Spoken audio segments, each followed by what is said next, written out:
Welcome to Work From Your Happy Place, the podcast that equips you with the tools, know-how, and motivation to live your dreams and find your happy place. Be sure to sign up for our free weekly newsletter for a recap of the week's guests and a preview of what's in store. To sign up, simply text the word Happy Place with no space to 33444. Now, it's my pleasure to introduce the host of Work From Your Happy Place, Belinda Ellsworth. Hey everyone, it's your host Belinda Ellsworth and welcome to Work From Your Happy Place. I'm here today with your Tuesday tip, and today we are going to talk about the 5 tips for effective selling. Let's face it, folks, we're all selling something of one kind or another, whether you're in an actual sales job or not. We all need to learn sales skills. And basically, at the end of the day, you really are selling yourself. Now, some of the tips I'm giving you are for actually selling a product, it might be a service, whatever it is. Let's talk about the top 5 tips for effective selling. Number 1 is use good adjectives. I know this sounds simple and it sounds probably like, oh, Belinda, come on. Like, that's just so juvenile to use that. Use good adjectives. But I'm here to tell you that when people don't plan their adjectives, they oftentimes will use the same one again and again. And when you are talking to people and you say, this is awesome, but this is so awesome, but this is really awesome.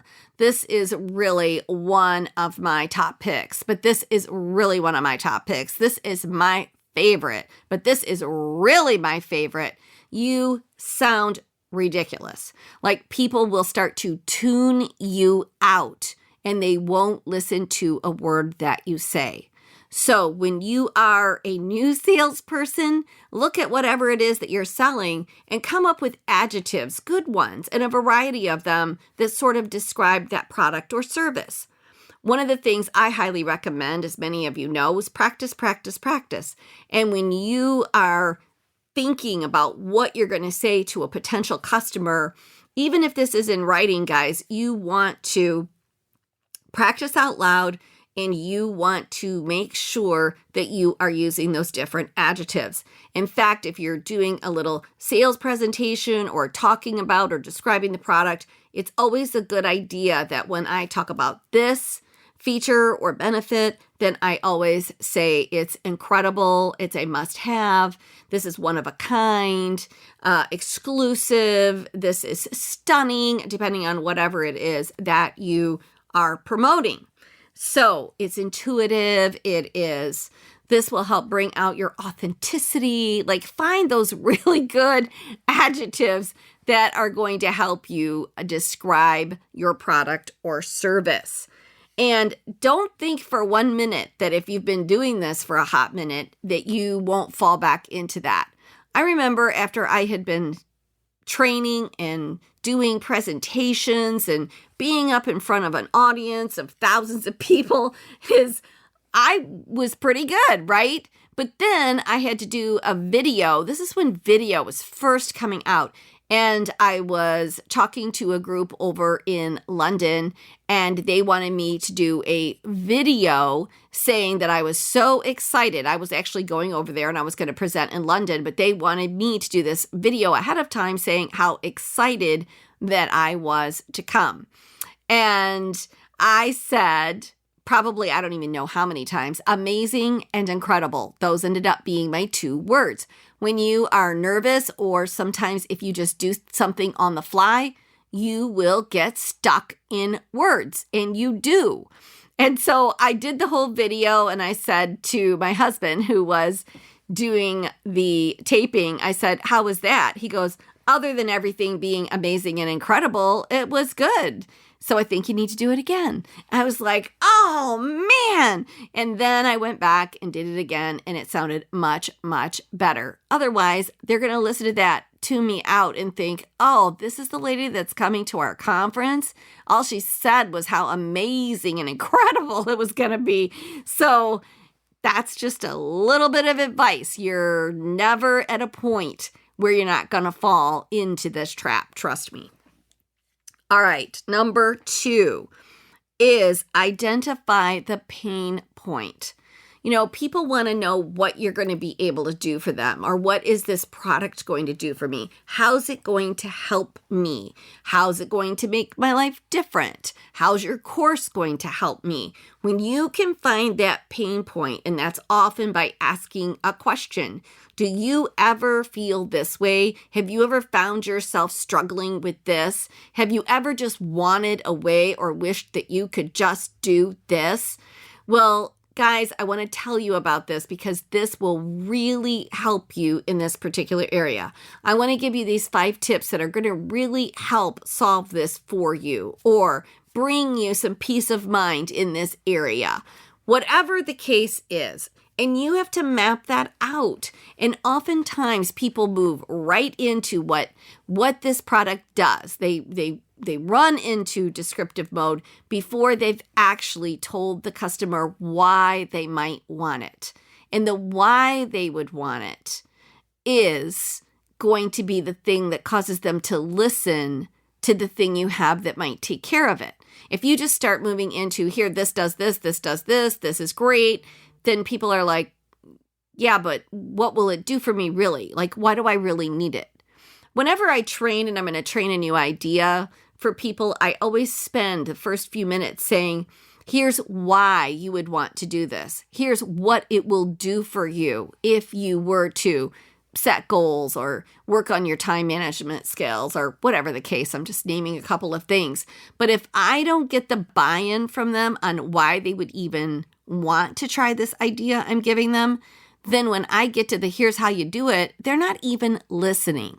They just haven't bought in yet. So always start with the why. And for you, the why is the pain point.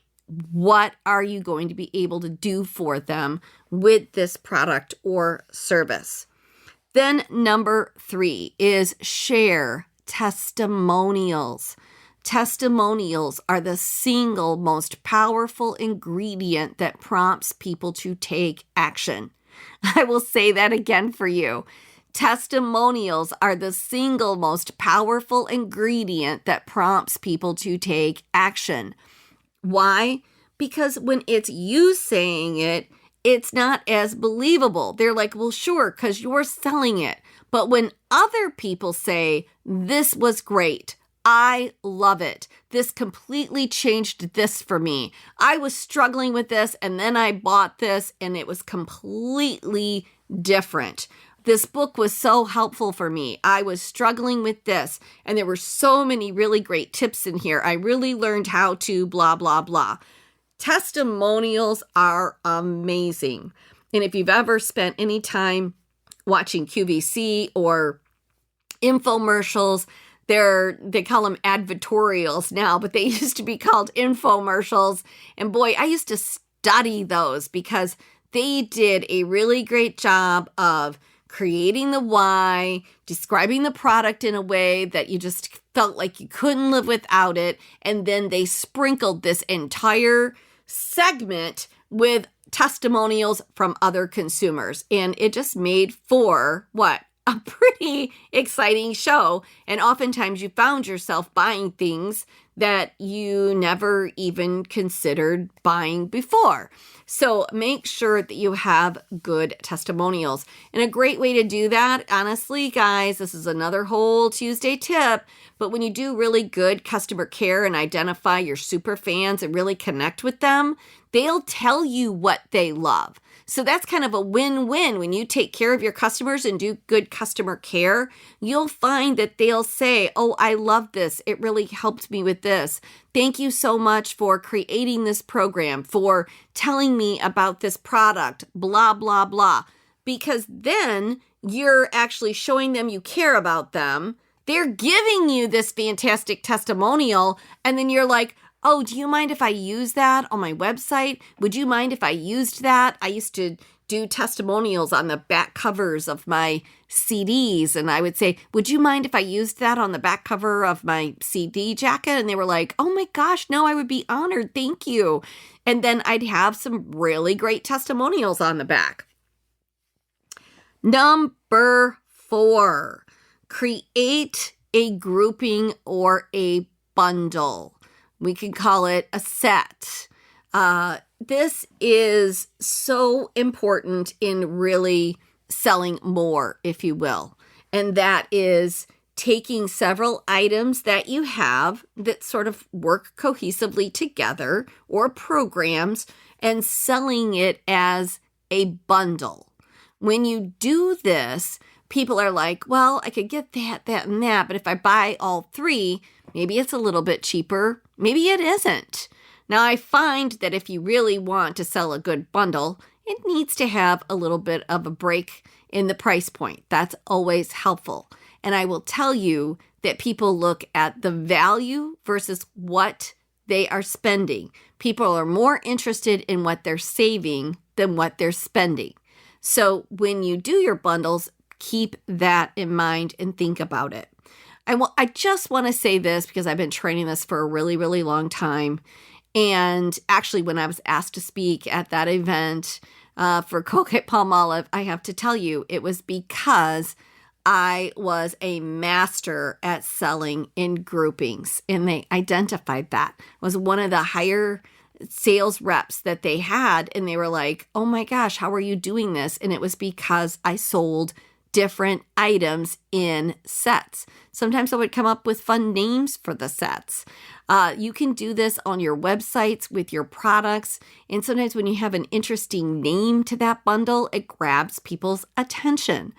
But when did I look this up? It was in the 80s, I want to say. I need to look it up again. I should have looked up the date for doing this with you. But McDonald's was the leader in the value meals, where they took your regular hamburger, Coke, and a fry and said, let's call this a meal. The savings on it was only about 50 cents, if you really want to know the truth. But once they launched those meals, their drive-through business went up by 65%, almost overnight when they introduced those meals. Why? Because it was quick and easy and people don't have to think. And so it had very little to do with the price.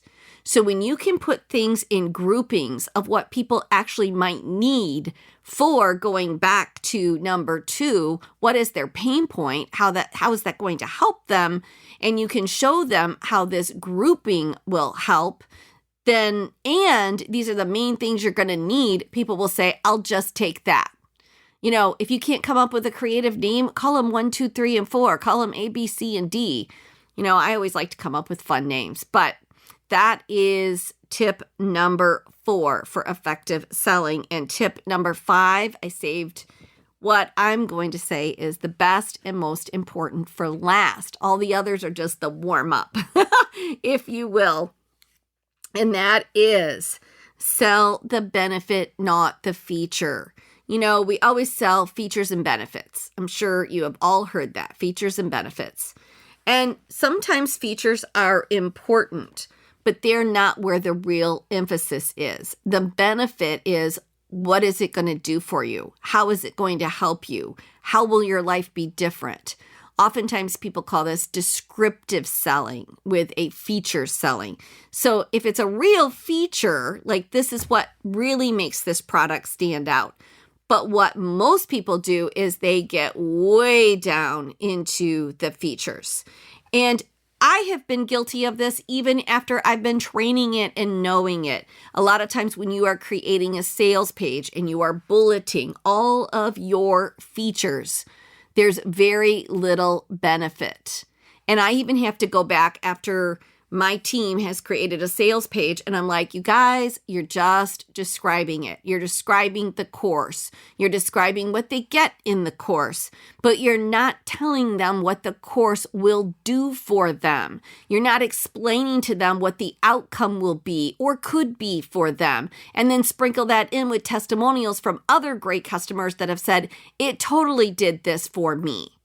That's just validation of what you're telling them that it will do for them. But I see lots of people go, you know, feature, testimonial, but the person then doesn't even relate to the testimonial as much because they haven't completely bought into what's it really going to do for me. So these are my top 5 tips for effective selling. Really, whether you're selling a product, whether you're selling a service,